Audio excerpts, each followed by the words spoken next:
ሰላም ጤና ይስጥልኝ ውድ ፕሮግራሜ ተከታታዮች ቤተሰባችን የቴሌቪዥን አገልግሎት ዛሬ ሰዓቱን ጠብቆ እንግዲህ አሁን መጥቷል።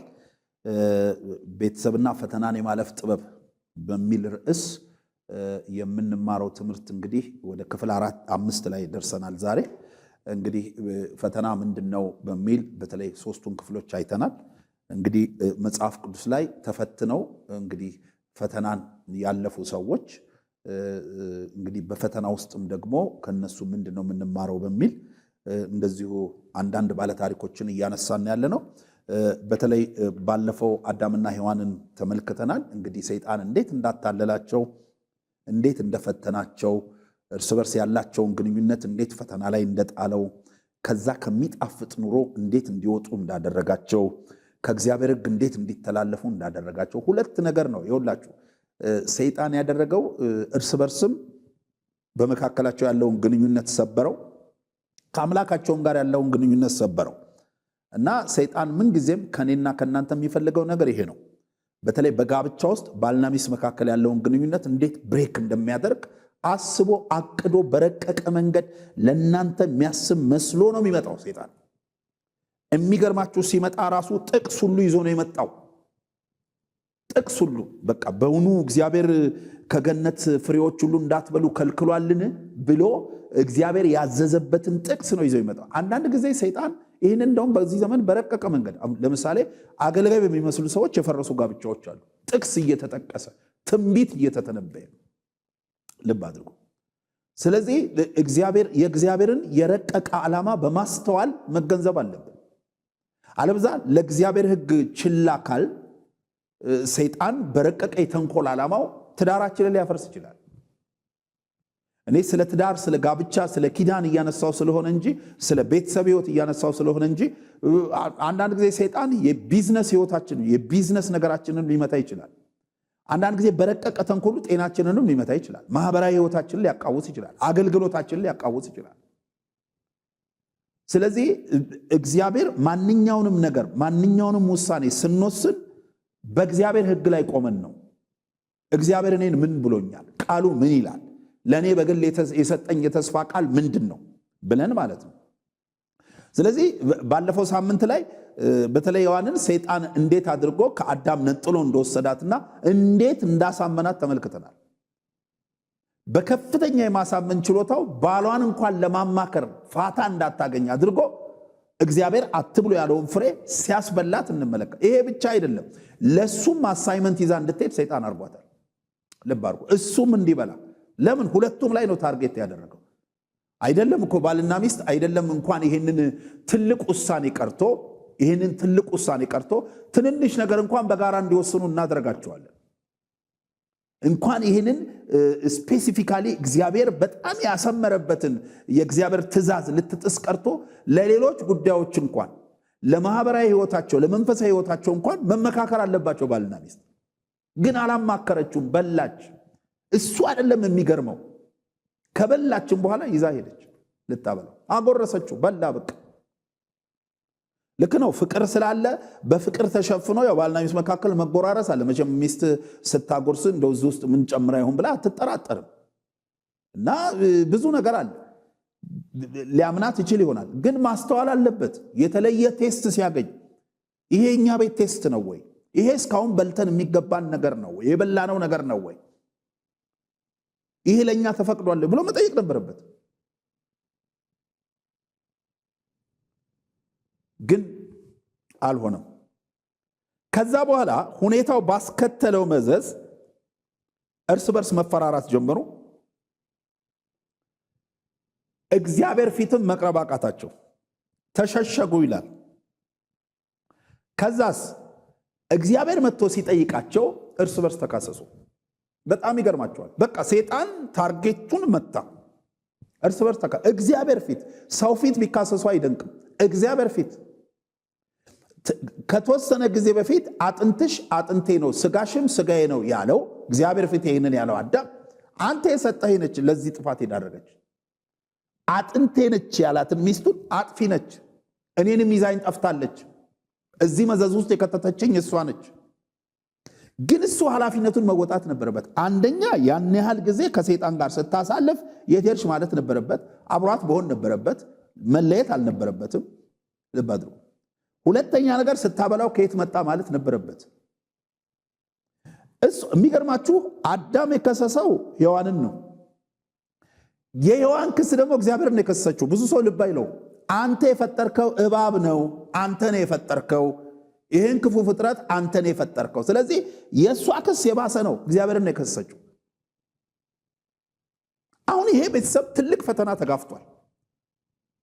ፈተና ውስጥ የገቡት የእግዚአብሔርን ሕግ ጥሰው እግዚአብሔር ያሰመረው መስመር ጥሰው ሲሄዱ ነው። መነሻው ሰይጣን የሚሆን ማንም የሚሆን እነሱ ግን ኃላፊነት ነበረባቸው። ወገኖቼ አንዳንድ ጊዜ ጥፋት ውስጥ ከገባችሁ በኋላ ሰይጣን ነው ቤታችንን የበጠበጠው፣ እንትናችን ኢኮኖሚያችንን የመታው፣ ጤናችን እግዚአብሔር ይገስጸውና ምናምን የምትሉ ሰዎች ሲጀመር ሟርት በእስራኤል ላይ ስልጣን የለው። ሲጀመር እግዚአብሔር የሰጠን ሕግ አለ። እግዚአብሔር የሰጠን ሕግ አለ። ሕጉን ያለመተላለፍ ኃላፊነት እኛ ላይ ነው ያለው። ሰይጣን እግዚአብሔር ከሰጠን ሕግ ለማስጣስ ሁል ጊዜ ዙሪያችንን፣ ቤታችንን፣ ኑሯችንን፣ ቢዝነሳችንን፣ መንፈሳዊ ሕይወታችንን፣ ጤናችንን ይዞራል። ለምን? ቀዳዳ ካገኘ ሊገባ ነው። ቀዳዳ ካገኘ ሊያፈርስ ነው። ግንኙነታችንን ይዞራል። ቀዳዳ ካገኘ ሊያፈርስ ነው። ያንዳንድ ባልና ሚስትን ግንኙነት በቤተሰብ አማካይነት ቀዳዳ አስቀድዶ ያፈርሳል። የቤተሰብ ጣልቃ ገብነት እንዲመጣ ያደርጋል። ያንዳንድ ባልና ሚስትን ግንኙነት በጓደኛ አማካይነት ቀዳዳ አስፈጥሮ ያፈርሰዋል። እንዲኮ ይባባለው አሉ ደፍራና፣ አንቺማ ከጓደኞች አትበልጭ፣ አንተማ ከጓደኛ ከንተና አትበልጥ፣ ከሷ ተለይ ከምትለይ ካንተ ብለ ይሻላል የሚሉ አሉ አፋቸው ሞልቶ። አንተ ከእናትና አባቴ አትበልጥ፣ ካንተ ይልቅ እነሱ ነው መሰማው የሚሉ አሉ። ግን መጽሐፍ ቅዱስን ስንመለከት ሰው አባትና እናቱን ይተዋል፣ በሚስቱም ይጣበቃል ነው የሚለው። ያንዳንዶቹን ግንኙነት ቢዝነሳቸውን በመዞር በገንዘብ በቢዝነስ አስተዳደር ላይ ታማኝነትን እንዲያጡ በማድረግ ሊያፈርሰው ይፈልጋል። አያርፍም። አንድ ማወቅ ያለብን ነገር እኛ እግዚአብሔር ረድቶን እንቅልፍ እንተኛለን እንጂ በእንቅልፋችን ጊዜ እንኳን ሰይጣን አያርፍም። ይሄ ማለት አተኙ እያልኳቸው አይደለም። ተኙ፣ እግዚአብሔር ይጠብቃቸዋል። ግን በማንኛውም ጉዳይ ላይ የሰይጣን ታርጌት እንዳንሆን በጣም መጠንቀቅ አለብን። ከዛ በኋላ እግዚአብሔር ወደ እርምጃ ገባ። እግዚአብሔር ወደ እርምጃ ሲገባ ለሱም አሁን ሃርድን የሚጋፈጥበት በላብወዝ በጥረቱ የሚበላበት ኑሮ እንደሚጠብቀው ተናገረው። እግዚአብሔር ቢፈልግ እኮ ሊገላቸው ይችል ነበር። ይህም ራሱ የእግዚአብሔር ቸርነት። ላንቺ ምጥሽ ጭንቅሽ ከሴት ጋር የሚመጣው ጣጣ እና የመሳሰለው ብሎ ነገሩን ላሳጥርላችሁ ነው ይህን ብላችሁ ተናገራቸው። እግዚአብሔር ቢፈልግ ሊገላቸው ይችላል። ግን እግዚአብሔር እድል ሰጣቸው። ግን ከዚህ ካሉበት ገነት፣ ከዚህ ካሉበት የኑሮ ሁኔታ፣ ከዚህ ካሉበት የኑሮ ስታተስ አወጣቸው። ወገኖቼ እግዚአብሔር የሰጠንን ሕግ አክብረን ካልኖር ካለንበት የኮምፈርት ዞን እግዚአብሔር ያወጣል። ሕጉን መጠበቅ ጥቅሙ ለራሳችን ነው። ስለዚህ ያወጣቸው። ሲያወጣቸው ግን በጋራ ነው ያወጣቸው። አንዳንድ ቢሉ አሉ፣ አንዳንድ ሰዎች ይላሉ ዋና ጥፋተኛ እሱ አርፎ ተቀምጦ ነበር፣ ዋና ጥፋተኛ ሔዋን ነች የሚሉ አሉ። ስለዚህ እግዚአብሔር ሔዋንን አስወጥቶ አዳምን ከባድ ስራም ቢሆን እያሰራ በገነት ውስጥ ማቆየት ነበረበት የሚሉ ሰዎች አሉ። አንዳንድ ትንታኔ የሚሰጡ ሰዎች አሉ። በእርግጥ እግዚአብሔር እንዲህ አይጠየቅም። እግዚአብሔር ሁሉን አዋቂ ነው። እግዚአብሔር ሁሉን ይችላል። እግዚአብሔር በስራው ሁሉ ጻድቅ ነው፣ ትክክል ነው። ግን እግዚአብሔር ለምንድን ነው አንዳቸውን ዋና ጥፋተኛ አንዱ ደግሞ ተባባሪ ጥፋተኛ አድርጎ ሔዋንን አስወጥቶ አዳምን እንደ ተባባሪ ጥፋተኛ ላየው? ሁለት ምክንያት አለ። አንደኛ ዋናና ተባባሪ የለም፣ ሁለቱም ጥፋተኛ ናቸው። ሁለቱም አሁን ዋናው ነገር ዋናው የጥፋቱ ኒውክለስ የጥፋቱ አስኳል ምንድን ነው ለሚለው እግዚአብሔር አትብሉ ያለውን ነገር በልተዋል። በምንም መንገድ ይብሉት በምንም መንገድ እግዚአብሔር አትብሉ ያለውን በልተዋል። ፔሬድ በልተዋል። ዋናው እሱ ነው። እሱም ብቻ አይደለም፣ ቅድም እንዳልኳችሁ ባለፈውም ሳምንት እንዳልኳችሁ ሚስቱ ይህን ያህል ስታሳልፍ ሄዳ መከታተል ነበረበት። እሱም ብቻ አይደለም፣ እሷም ደግሞ ባሏ ሳያቅ መሄድ አልነበረባትም። ሁለተኛ ነገር ሰው አይምሮ አለው። በነገራችን ላይ ሰው አይምሮ አለው። በነገራችን ላይ ማወቅ ያለባችሁ ነገር እግዚአብሔር አይምሮአችንን እየሰጠን ከሕጉም አኳያ ማድረግ የሚገባንና የማይገባንን ነገር አስበን አመዛዝነን ይሄ ሰዎች በተለምዶ ህሊና እንለዋለን። ህሊና አለው ሰው። እግዚአብሔር አእምሮን ሲፈጥር ሪች አድርጎ ነው የፈጠረው። በጣም ሪች፣ ከሌሎች የሰውነት ክፍሎቻችን በጣም አስደናቂ የሆነ ሚራክል የምናገኘው የአእምሮአችን አፈጣጠር ላይ ነው። ለዚህ ነው ደጋግሜ ነግሬያቸዋለሁ። የአእምሮአችንን አፈጣጠር ሳይንቲስቶች ለማጥናት እና በሙሉ ለማወቅ ገና 30 ሚሊዮን ዓመት ይፈጅብናል እያሉ ነው። ገና አልታወቀም አእምሮአችን። አእምሮ አለው ሰው። ለዚህ እኮ ነው አእምሮአችን በጣም የሚገርም እኮ ስለሆነ አሁን እኮ የሰው ልጅ እኮ አሁን ይሄ ሁሉ ይሄ አርቲፊሻል ኢንቴሊጀንሲ የመሳሰሉት ይሄ ሁሉ ነገር እኮ ተፈጥሮ የሰው ልጅ ከ15% በላይ አእምሮውን አልተጠቀመም ነው እኮ የሚሉት። 50 ቢጠቀም አስበዋል ምን እንደምንለው። አሁን በ15% እኔ እዚህ ቁጭ ብዬ ስቱዲዮ ውስጥ በየቤታችሁ ይሄ ድምጽ ይመጣል። ልብ አድርጉ። አሁን በ15% እኮ እንትን ቴሌኮንፈረንስ ይካሄዳል። እንደገና ምንድነው ቪዲዮ ኮል እናወራለን። ምን ታሪክ እኮ ነው። በቃ ታሪክ ነው በ15%። ስለዚህ ሰው አእምሮ አለው። አዳምም በገነት ውስጥ ቢሆንም እኔና እናንተ ያለን አይነት አእምሮ እንደውም በገነት ውስጥ ነው፣ ከውድቀት በፊት ነው። በጣም የተሻለ ብሪሊያንት የሆነ አእምሮ አለው። ስለዚህ አእምሮን ተጠቅሞ ይህን ውሳኔ አለመቀበል ነበረበት። ስለዚህ እግዚአብሔር ሁለቱንም አስወጣ።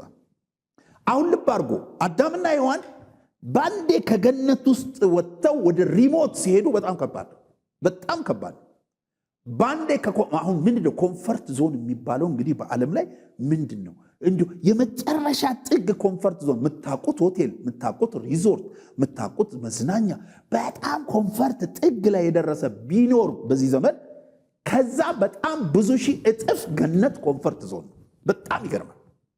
ከዚህ ሁኔታ ወጡና ወደ ሪሞት፣ ወደ ስራ፣ ወደ ሃርድሺፕ ከተታቸው እግዚአብሔር።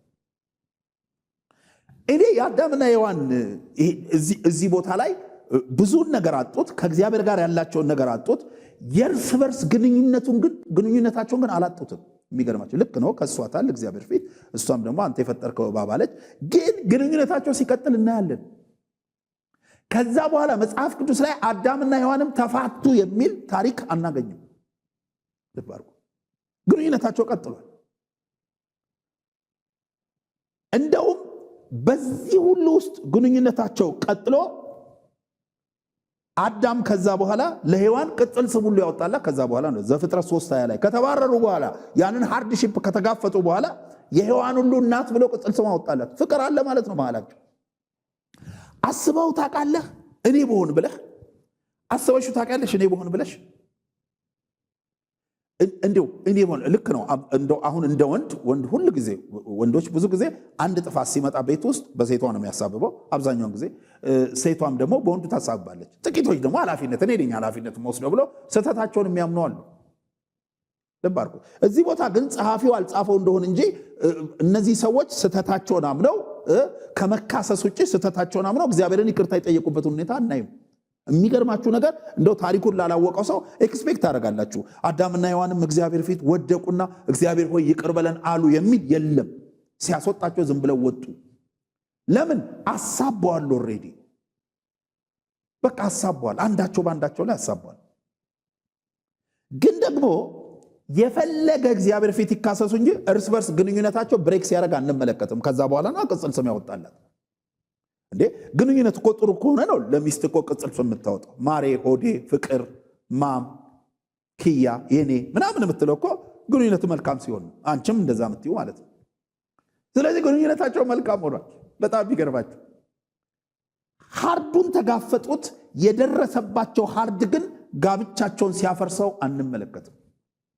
አሁን ቅድም እንዳልኳቸው አንተ ብትሆን፣ አንቺ ብትሆን፣ አሁን ወንዶች ተጠይቃቸው እንደወንድ አይደለም የሞቀ ገነት፣ ሁሉ የሞላበት ገነት፣ ሁሉ ነገር ኦርጋኒክ የሆነበት፣ መንግስት የለብህ፣ አዛዥ የለብህ፣ ድንበር የለብህ፣ ፖለቲካ የለብህ፣ ምን የለብህ ገነት እኮ በቃ ፒስፉል የሆነ ቦታ ነው። አይደለም እሱን አሳጥተህ ዞሮ ያው ወንዱ ሴቷን ነው የሚከሰው።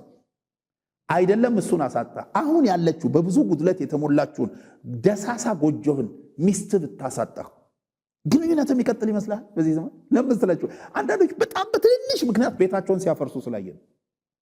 ቢዝነሴን አስበላችኝ፣ የማይሆን ቢዝነስ ጀምራ 500 ሺህ ብር አስበላችኝ ብሎ ሚስቱን የፈታ ሰው አውቃለሁ። እማይሆን ነገር እንትን ብሎ ዕቁብ የበላነውን ብር እንትን አደረገብኝ ብላ ባሏን የፈታች አውቃለሁ። አያችሁ። ግን እነዚህ ሰዎች በጣም የሚገርማቸው ነገር ግንኙነታቸው ቀጥሏል።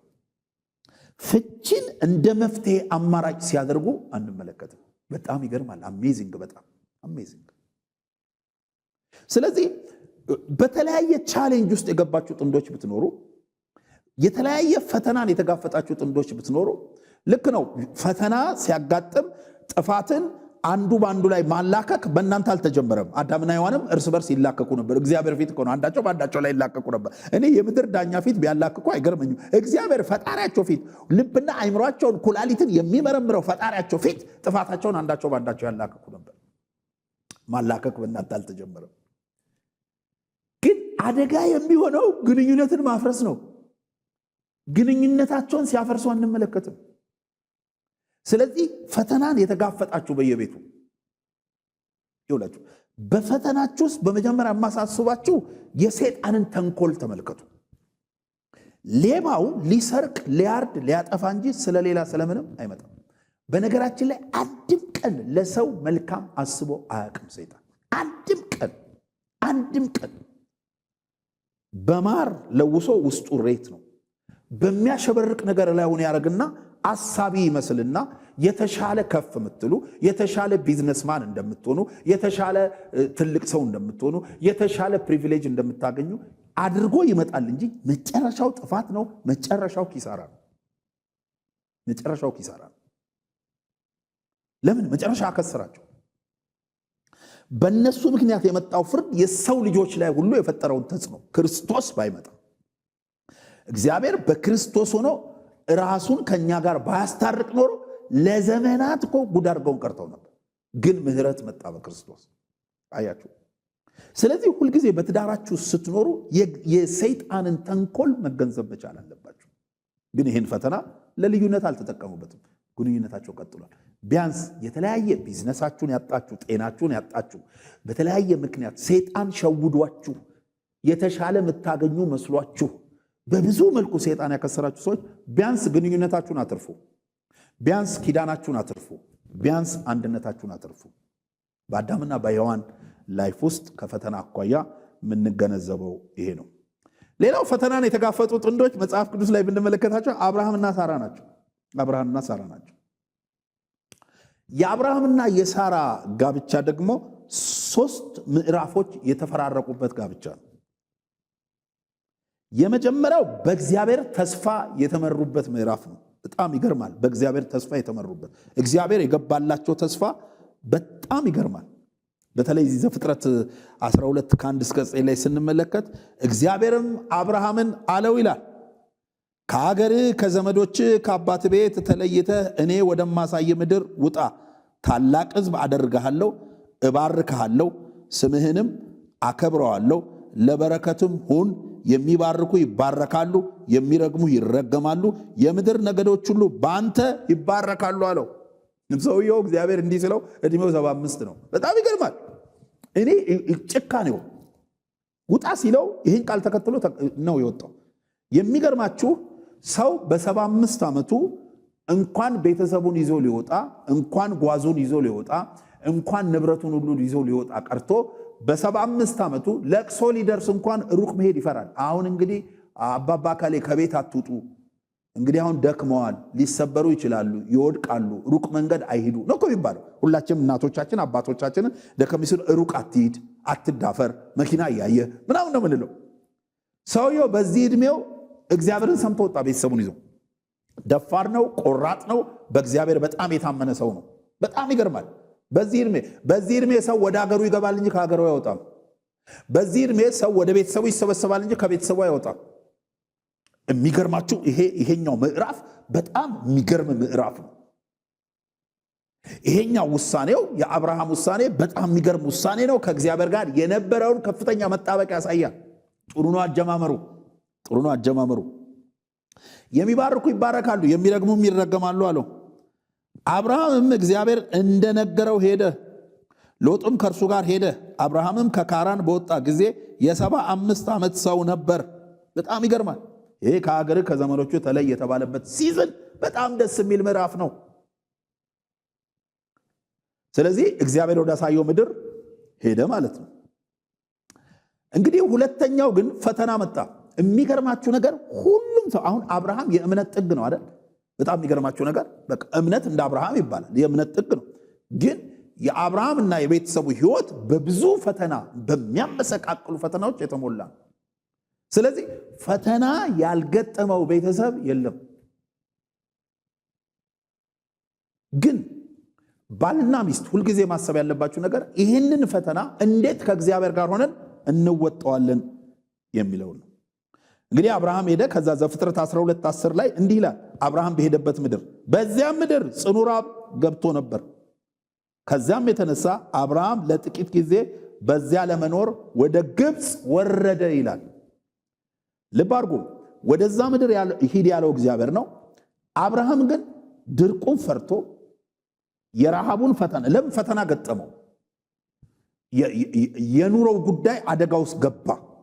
ቤተሰቡን ይዟል እና እዛ ቦታ ላይ ሆነ እግዚአብሔርን መጠበቅ አቃተውና ወደ ግብፅ ሄደ። በጣም ይገርማል።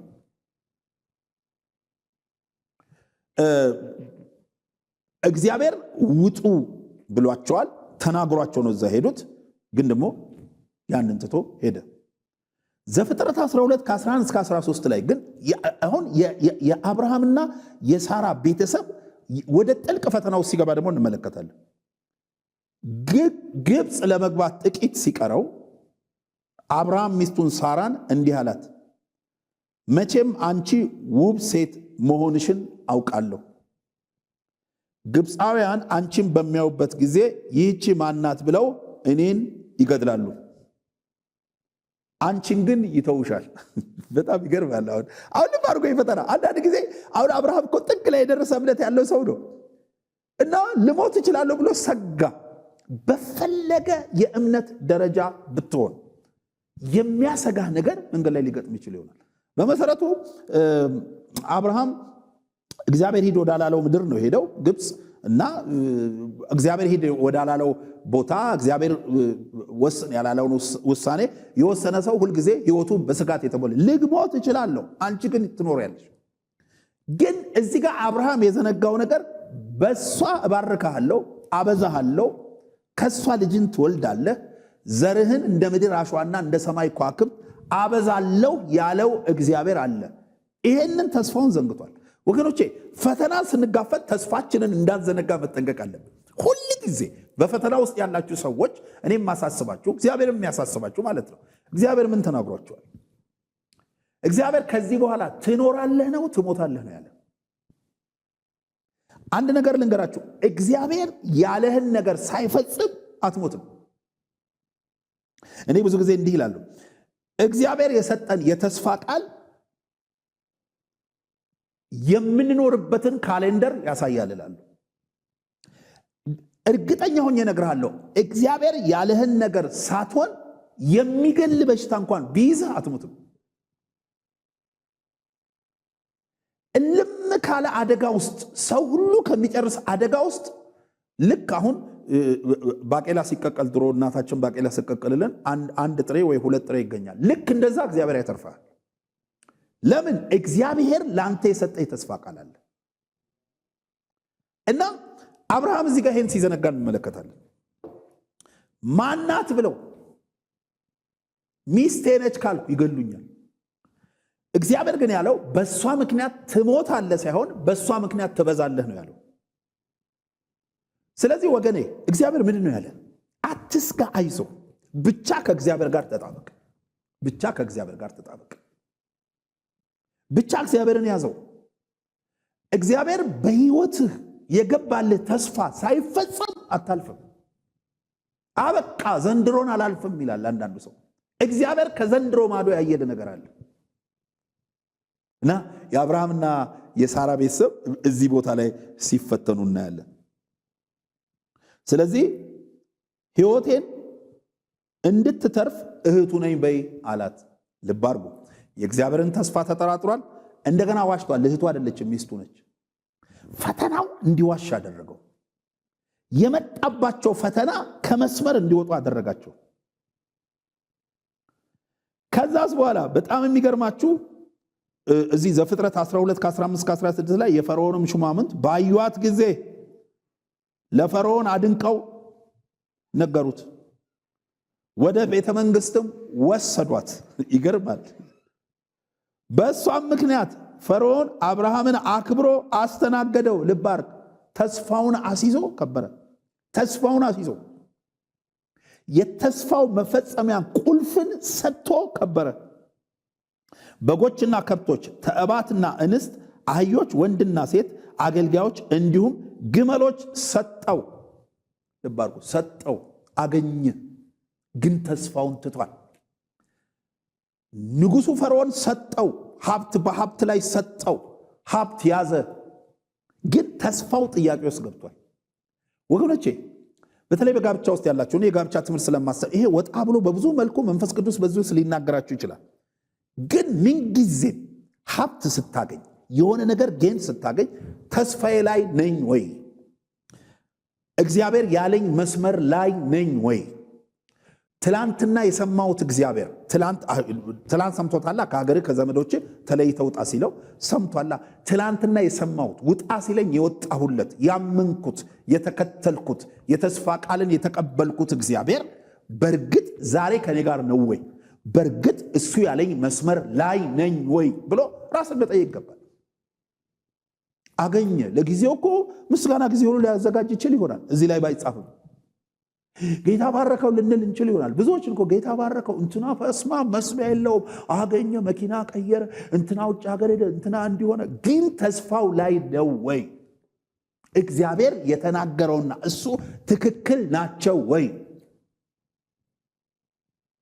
በዚህ ምክንያት ተከትሎ ይመጣ መዘዝ አለ። በፈርዖንም ቤት ላይ ተከትሎ ይመጣ መዘዝ አለ። በንጉሱ ቤት ላይ ተከትሎ ይመጣ መዘዝ አለና የመሳሰለውን እሱን ሳምንት ቀጥልላችኋለሁ። እዚህ ላይ ተነጋገሩበት። ተስፋዬ ላይ ነኝ ወይ? እያገኘው ነው? አዎ። እየበላው ነው? አዎ። እየጠጣው ነው? አዎ። እየነዳው ነው? አዎ። እያገለገልኩ ነው? አዎ። ክብር አለኝ ወይ? አዎ። ዝና አለኝ ወይ? አዎ። ተስፋዬ ላይ ነኝ ወይ? እኔ ያለውበት ሁኔታና እግዚአብሔር የተናገረኝ ነገር ልክ ነው ወይ? ተገጣጥሟል ወይ? በዚህ ጥያቄ የዛሬውን ፕሮግራም እዘጋለሁ። በቀጣይ ክፍል እንገናኛለን። ተነጋገሩበት፣ ተወያዩበት፣ ጸልዩበት፣ የእግዚአብሔርን መንፈስ ስሙበት። እግዚአብሔር ይባርካችሁ። ቸርን ሰንብት። ወዳችኋለሁ። ባባይ